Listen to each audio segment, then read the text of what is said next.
one of the things about, when I was working in corporate America, I remember we were in a meeting, and we were in there, I swear to God, for hours. We could not come up with anything else. We were like at a stalemate. We couldn't think of anything else to come to a solution to a problem that we were having. One of my colleagues, who to this day is one of the funniest people I've met in my life, he cracked an hysterical joke. None of us saw it coming.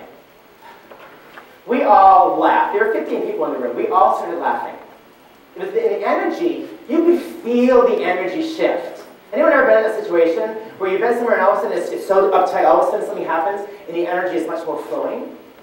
So he cracks this joke, which some, by the way, would find highly inappropriate and unprofessional. Within minutes, and by the way, it was clean, so.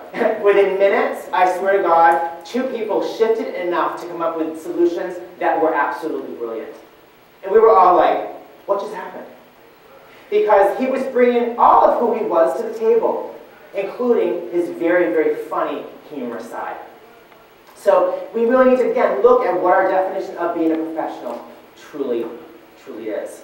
Again, I would encourage you deeply to consider it when you leave today.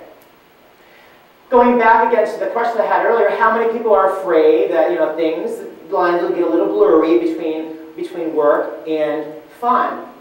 And Carl Rogers, who is a psychologist who is the creator of a person-centered approach, which is what I use in my own practice, he says, given a suitable psychological climate, humankind is trustworthy, creative, self-motivated, powerful, and constructive, capable of releasing undreamed of possibilities, given the correct psychological climate. It's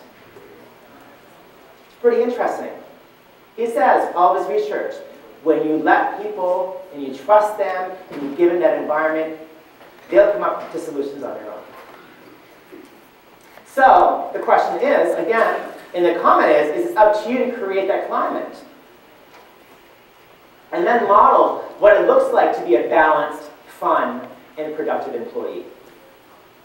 Okay, so hopefully you all have some paper and a pen. We're going to have you do some work today. But hopefully it'll be fun work.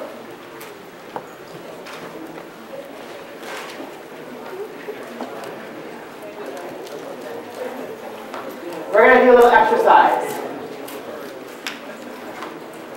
And I would like you all to please put on your sheets this circle. It's a big circle, and it has a line down the middle, a line across, and then one more line to create 6 individual slices.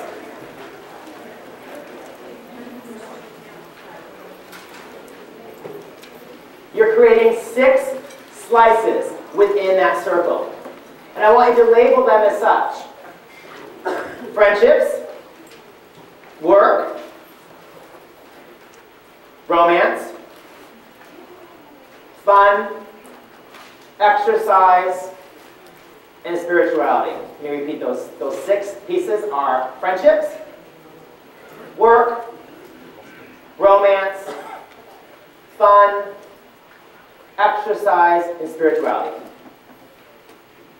Now what I want you to do is, I want you to put 1 dot in each slice of pie. So you end up with 6 dots. 1 dot in each slice of pie to the extent to which you're fulfilled in that area. If you put the circle towards the middle of the pie, it means you're not very fulfilled in that area. If you put the dot on the external, or towards the outer perimeter, that means you're extremely fulfilled in that area. So go ahead and put 6 dots, 1 within each slice of pie.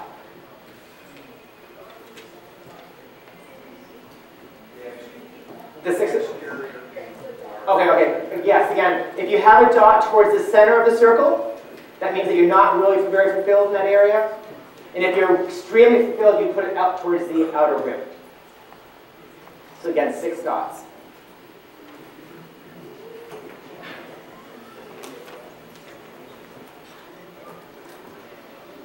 Once completed, I want you to connect the dots. Connect the dots. If you can get a circle, you're doing great. But yes, ideally in a circle. What usually happens is there's a mandala. Sometimes there's a star. But I have circles sometimes, right? What this does, this exercise I find very powerful. And what it does is it gives you a snapshot of your life right now.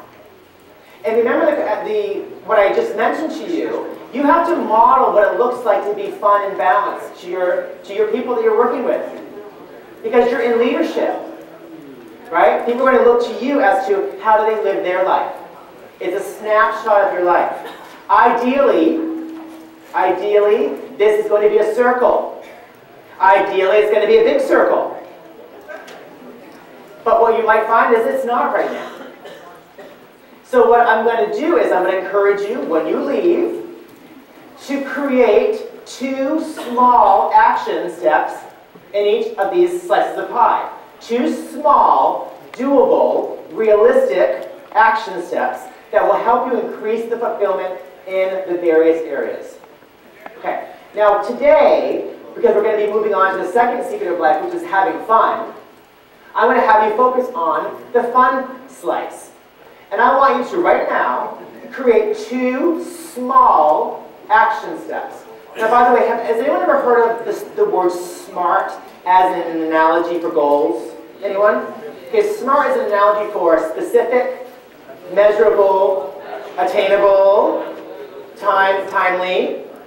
We missed the R. Realistic. Okay? So make every goal SMART. For today's purposes, let's create 2 small action steps that we can do within the next week or 2. All right, that's doable, right? It's realistic. To create 2 small action steps that will assist you in increasing your fun in your life, which will then increase you in bringing balance to your life. All right, so go ahead and do that.